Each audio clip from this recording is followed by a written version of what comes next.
Hello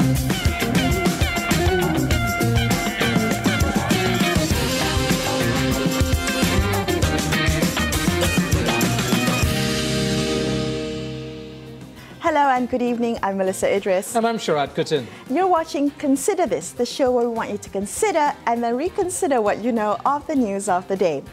We thought we'd start the show today with a look at international news. Now, US President Donald Trump has been heavily criticized for halting funding to the World Health Organization.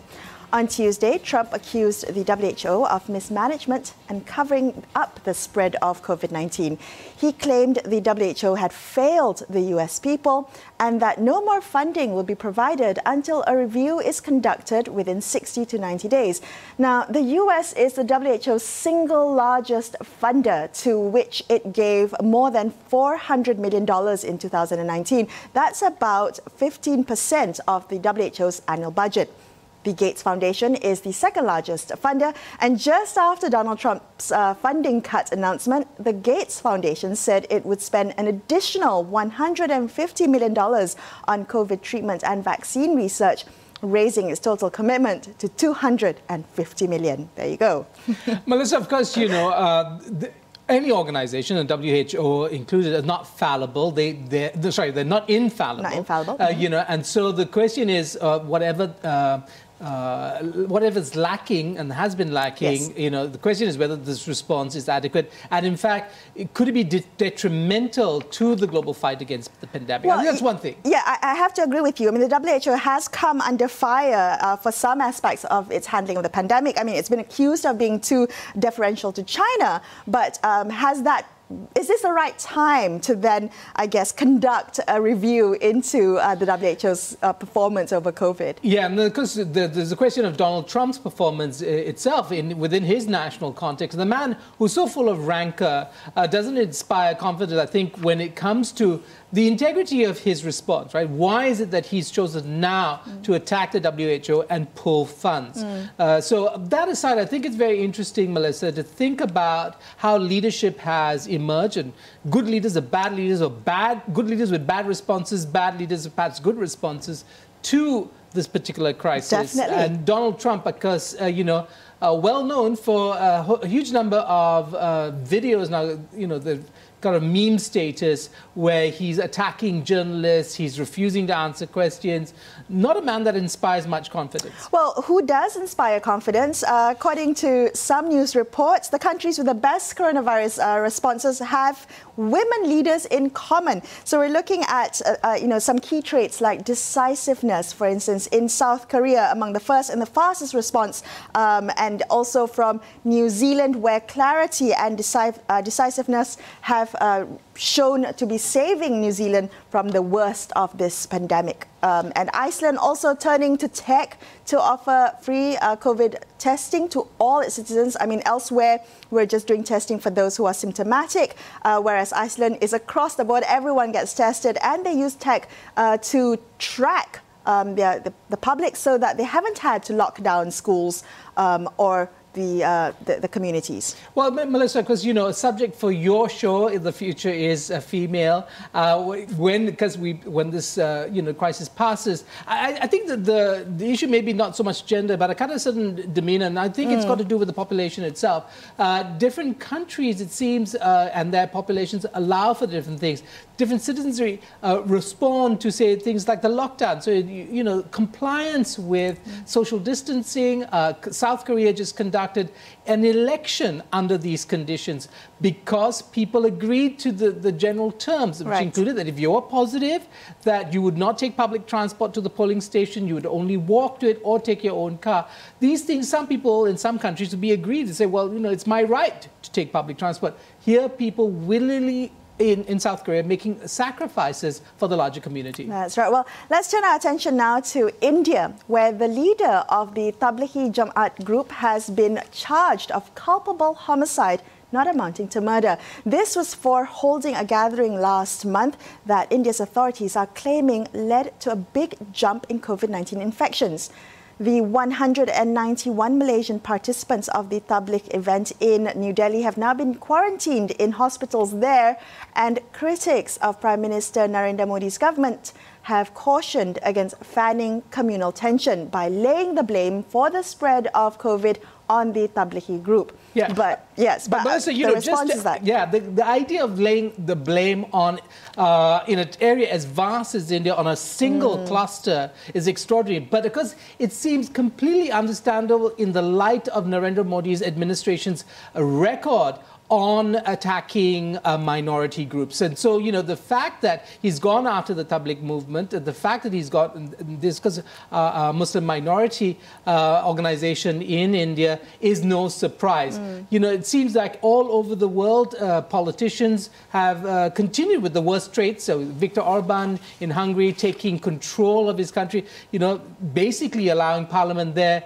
to make him a dictator. So, you know, and this, of course, is very consistent with his pre-COVID demeanor and political responses. Well, if anything, the pandemic has given leaders an opportunity to either step up or to fall short. And I think this is where we're seeing leaders being tested, not for COVID, but for their leadership skills in providing decisiveness, decisive action, in clarity, in communication. These are the things that we're looking for in our leaders. And values. And so you see that also many memes comparing Boris Johnson with Jacinda Ardern in New Zealand. You know, one's saying quite happy to see, you know, the herd immunity and the cost of that, you know, wreak havoc in Britain, whereas Jacinda Ardern saying, you know, that she would not accept any deaths coming from this particular crisis. Yes. So very different values, and we see that also in politicians, not just abroad, of course here too, whether they model you know, adequately the values that the government states in policies, like social distancing, to the extent that our politicians have failed, some of them anyway, have failed to provide a good model for the citizens, is a question that I think we'll have to debate for a long time. That's right. Well, okay, we're going to take a quick break, but after this, we're going to focus on home-based learning. We'll hear from a Ministry of Education representative about how students and teachers can get the best out of home-based learning. Stay tuned to consider this.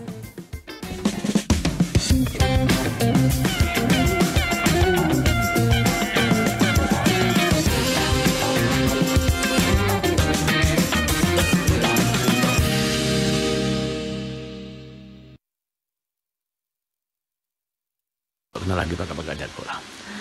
Tak usah kata kita tahu lah. Kume COVID-19 ni. Tak ada orang tahu, dunia pun tak tahu. Sebab tu dunia pun suruh burung pun kita juga. Burung belakang. Tak. Jadi sabit kata puah ni, yalah puah belakang. Tunggu dalam rumah tak warga pun. Tunggu besok duk bergerak di mari ni puah. Tapi banyak cara dia. Kita boleh isi masa biar tak puah tu. Macam-macam kita boleh buat. Cuma mesti jumpa cara dia. Di rumah pun boleh buat cara rumah juga. Banyak benda boleh kita boleh buat. Dia ada buah kat lah. Biar kita mikir, kita pilih lagu mana. Kita pilih biar puas dari rumah ke, ataupun kita puas dari hidup.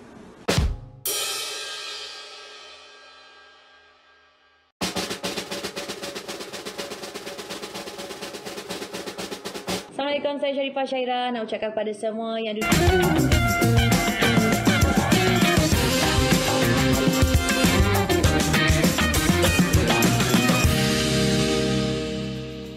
Hello, if you've just joined us, you're watching Consider This. I'm Melissa Idris with me, Sharad Kutan. School closures due to the MCO have magnified the already existing disparities within the education system. The shift to home-based learning will no doubt have longer-term consequences, especially for the most vulnerable and marginalized. How will the Ministry of Education address the issues related to access and student-teacher preparedness? Joining us on the line now, we have Dr Azwan Abd Aziz, Deputy Director of the Content Development Sector within the Educational Resource and Technology Division of the Ministry of Education. Good evening, Dr Azwan. Thank you for coming on the show tonight. Yeah. Now, the Prime Minister, in his announcement of the MCO extension last week, mentioned that the Education Ministry had been instructed to implement home-based learning initiatives during the MCO. Could you help shed some light as to what those initiatives are? Initially, when the first phase of MCO was implemented, it was during the school holidays. So, everyone was happy that, okay, so it is easier for everyone to stay at home. But then after a week of holiday, then the parents and even us in the ministry were also wondering, now how do we address this issue? The Ministry of Education has issued a circular dated 27th March this year, something on home-based learning as well. That is to ensure that all our children will still get to learn at home, despite not being able to go to school for a considerable time. So in this circular, it is stated that teachers will have to adapt their teaching according to students based on their situation and location. Whether their area have a strong internet connection, whether they have intermittent signals, whether it can be accessed only by their cellular phones, or they don't have connection at all. But as you have mentioned just now, we have to cater for students from all sorts of situations. So for this, we have, I think I can list 4 initiatives here. I'll just go through quickly all the 4 of them. Mm-hmm. So number 1, we have prepared for the learning platform, which is called the MOEDL. So DL stands for digital learning. It is only less than a year old, but I think the introduction of this learning platform is very timely. This is given free to students. Every student and teachers will be given the ID to log in to the learning platform. And in there, I can say that it is, to me, like a treasure trove. There are lots of things and activities in there. Even if the students, they do not have, or they forgot to bring their textbook, from, let's say, from the schools. So they can even download the digital textbook from there. Okay, so that's one initiative. That's one initiative, the learning platform. Yeah. What are the other initiatives? The other one is for, we call our learning portal, which is Eduweb TV. So in there are lots of videos in there in which even parents can access, and as well as the students. Mm-hmm. So this video caters for students that ranges from preschool right up to Form 6. And the other one is the Cikgu Tube channel. This one is what we call as the Santai channel, in which the video is produced by the teachers themselves. But it is presented in a more casual way. So those 3 require internet connection. But what if students that do not have the internet connection, or they do not have the right device to access the online learning? So we have just introduced, just on the 6th of April, just a week ago, TV Pendidikan, or what I can term as reintroduced, because we have the TV Pendidikan previously. So right now, it is being aired through the OKTV, through our RTM. For the time being, thank you for kind of listing those 4 initiatives. Could you help us understand what what needs to be, or the demands on parents, for instance, in terms of facilitating this, to either have their kids switch on the television or access those portals, and then help them through those lessons in a context where they might not have enough structure. There's no discipline around this, no disciplining structures. How will that work? Oh, no, that is really a challenge, because students have different situations whereby they have these, either they have right access to the internet, or they do not have it at all. So what we do is we broadcast through the social media, through the TV and radio as well, to announce that there are many ways in which parents can also help the students to learn. the support from the parents are very important. But as you can see, according to the survey that we have done, not many students have their own device. That's right. 37% of students, according to your survey, don't have a device. Yes. So given that of the 4 initiatives that you listed, Dr. Azwan, only one is catered for those 37% of students, are they going to be left behind? Oh, surely not. Because we have already given guidelines to the teachers that in whatever situation, learning has to go on. So, for example, if the students do not own any of the devices, then we hope that the parents that have the device can share to their children of how to use what we call as communication through the teacher to the students. So the teachers would give assignments through WhatsApp or Telegram or any of the social media platforms that the parents have. Then it will be conveyed to the children. Okay. Dr. Azwan. Yes. Sorry, I just to interrupt you. We are running out of time, and I wanted to make this point. Yesterday, our guest on the show pointed out that having access to the internet is not the same as having access to quality streaming. So even if the students have access to digital devices and to the internet, they may not be able to get the most out of the learning platform, out of the learning portal, or Cikgu YouTube. So what is the Ministry of Education doing to address this?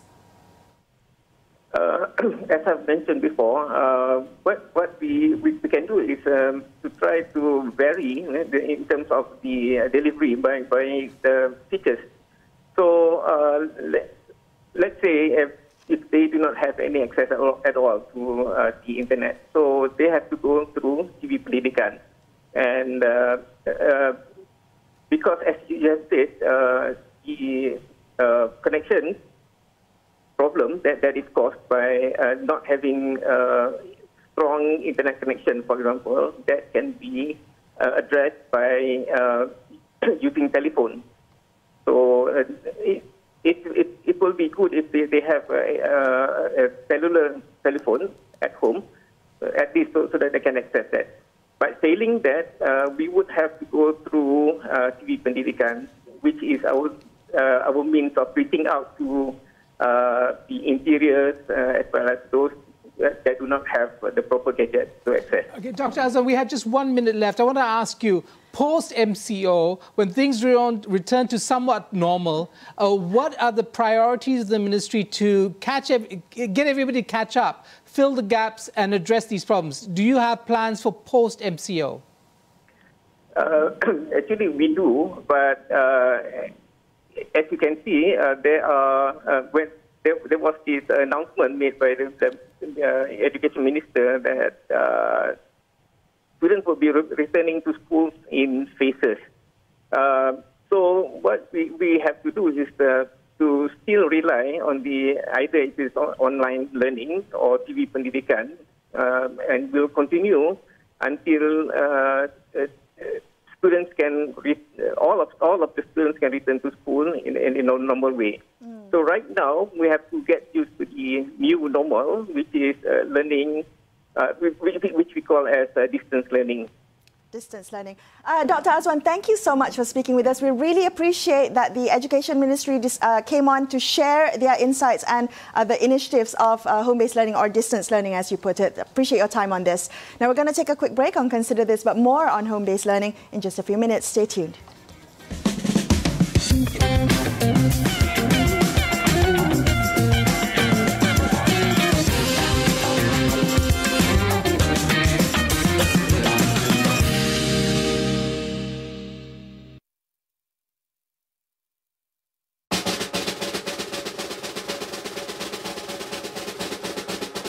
Assalamualaikum warahmatullahi wabarakatuh. Sebagai anak Pahang, kaweh nak sama-sama menyeru kepada dema semua supaya tolonglah disiplin dan patuh dengan apa yang kerajaan nak kita lakukan. Jangan sesuka hati demo orang, nak keluar masuk ke tempat yang tidak sepatutnya. Kerana dengan cara demo begitu, habis semua orang akan turut mendapat kesan yang tidak baik. Kerana bila kita keluar, kita akan mudah terdedah dengan segala virus yang tidak baik, iaitu coronavirus ataupun COVID-19. Sama-sama kita jaga orang yang kita sayang, jaga keluarga kita. Jangan sesekali kita mendedahkan diri kita pada keadaan yang tidak sepatutnya. Lebih lagi kalau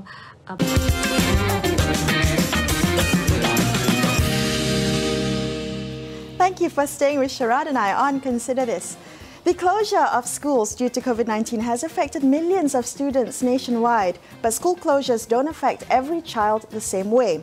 The shift to home-based learning has only served to highlight the very real digital divide, firstly for students with no devices, and secondly to those with limited internet access. Joining us on the line now, we have Datin Noor Azimah chairperson of the Parent Action Group for Education Malaysia, or better known as PAGE. Azimah, thank you for coming on the show tonight. Now, I want to get your thoughts on the news yesterday, the announcement by the Education Minister that UPSR and PT3 exams this year will be cancelled and SPM and STPM will be postponed to next year. What are you hearing from parents in response to this decision? Are they happy? Hi, Melissa and Charlotte. It's been a long time. Yes, it has. Well, as far as PT3 and UPSR is concerned, we've always been advocating for it to be relooked and reconsidered, considering the circumstances.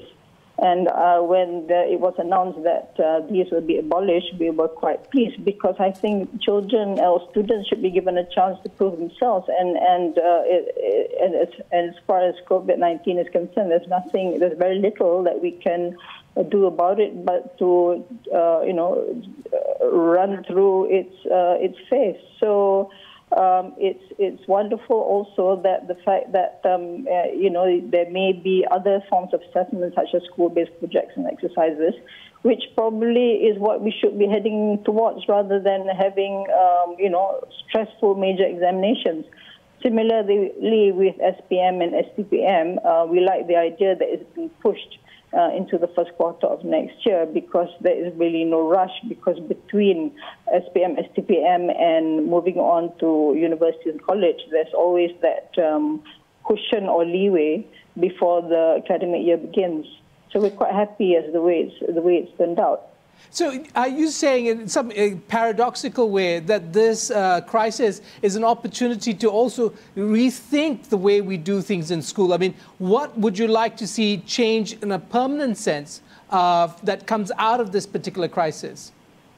Yeah, in fact, we've been focusing on internet, students with internet, teachers with internet, etc. But I think we've overlooked the majority of students who do not have internet access and connectivity.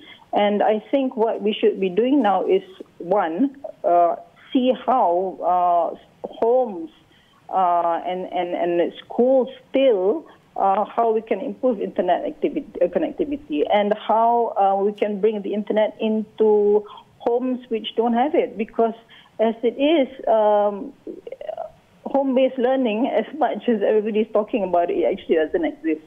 It's quite bad, it's underdeveloped, and if you look at what is shown on TV as far as education is concerned, you see TV tutor which concentrates on exam years only, and then you have TV OK, which started last week, to accommodate students who don't have internet. Right. I've been watching TV OK every day, and I especially look at the 1 p.m.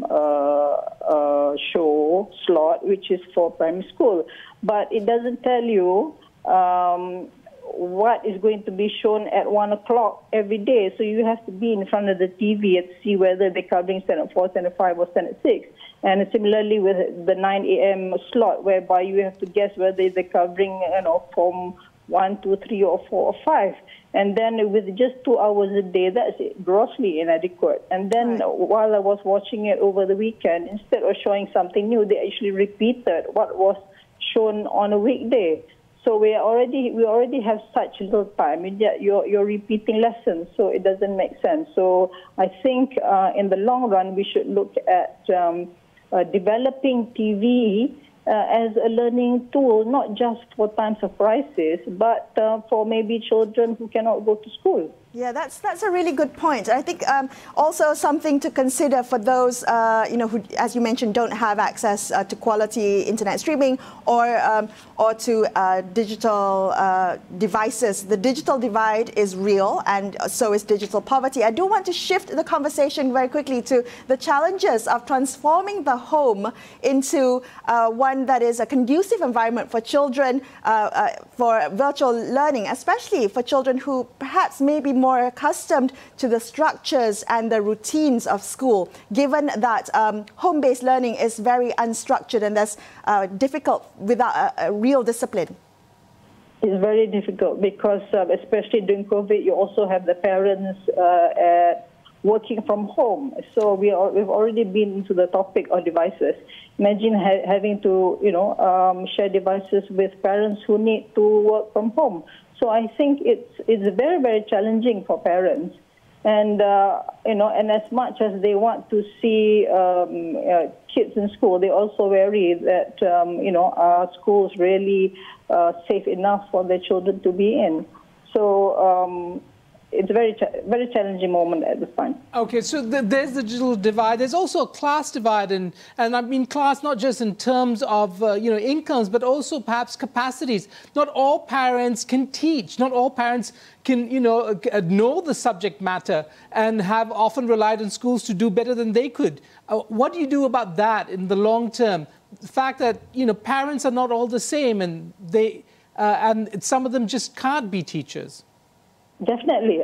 It's probably a lot easier with primary school, maybe up to standard 6. But when it comes to secondary school, it's quite tough because, parents were in school a long time ago and things have changed. And I think it's a lot more difficult. It's more difficult being a student now than when we were in school. So definitely difficult for parents to be teaching their children at home. Okay, very quickly, in the last minute we have left, Azimah, what can parents do to ensure a somewhat effective result of home-based learning? Well, definitely there must be some kind of schedule. There must be a daily schedule. Parents have to interact with the children, speak to them, prepare their schedule for the next day together with the child, and come up with a routine so that it becomes a win-win situation for all. Thank you so much for speaking with us tonight. We really appreciate it. That's all the time, unfortunately, that we have for this episode of Consider This. I'm Melissa Idris, with me Sharad Kutan, signing off for this evening. Stay safe, stay home. Thank you so much for watching, and good night.